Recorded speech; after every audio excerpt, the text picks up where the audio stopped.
This is an ABC News special report.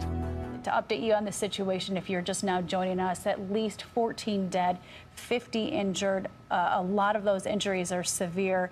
Now to that breaking news out of Ohio, where a suspect is in custody after a high school shooting this morning. 4 students were wounded in the attack. Chardon High School is about 30 miles east of Cleveland. It is under lockdown at this hour. Senior correspondent John Miller is with us. So, John, what do we know? We're looking at these pictures. We can see something is ablaze there on the ground as this very strange wave of mud and debris with boats included and cars and all sorts of things.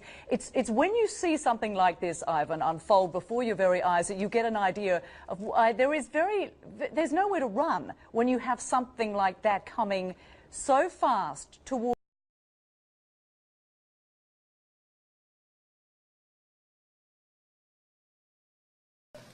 What is the main religion in Russia?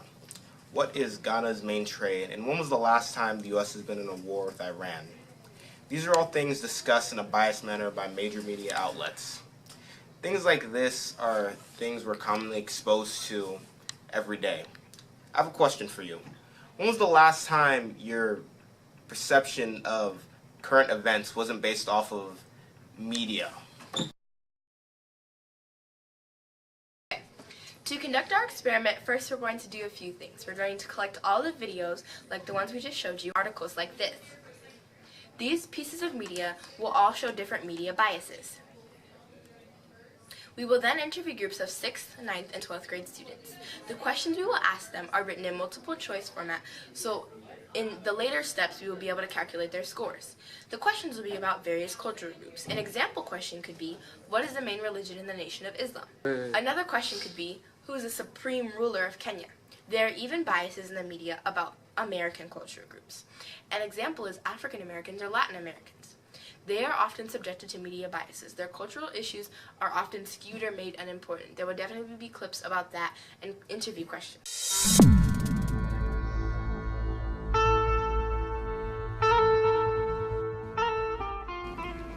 The United States is home to over 3.5 million Arab Americans.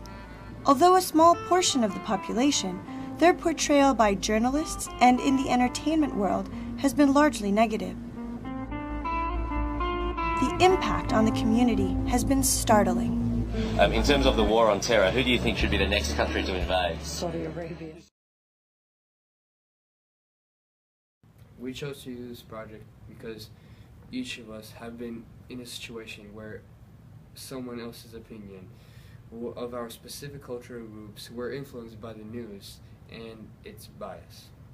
We hypothesized, based on our research and personal experiences, that many people take things portrayed in the media as fact, which they form their opinions around. Go! By January, we plan to have collected all of our research, conducted our experiment, graphed our data, and written our conclusion. We also hope, with parental permission, we could make our interviews into a movie. We hope that by doing this project, it will allow citizens to see how heavy media influences our daily lives. This was another famous Mitt Romney comment that within minutes was broadcast everywhere, and certainly the lead-off item on newscast. I want you to respond to this. I want individuals to have their own insurance. That means the insurance company will have an incentive to keep you healthy. It also means that if you don't like what they do, you can fire them. I like being able to fire people who provide services to me. They missed the whole prior part of that comment.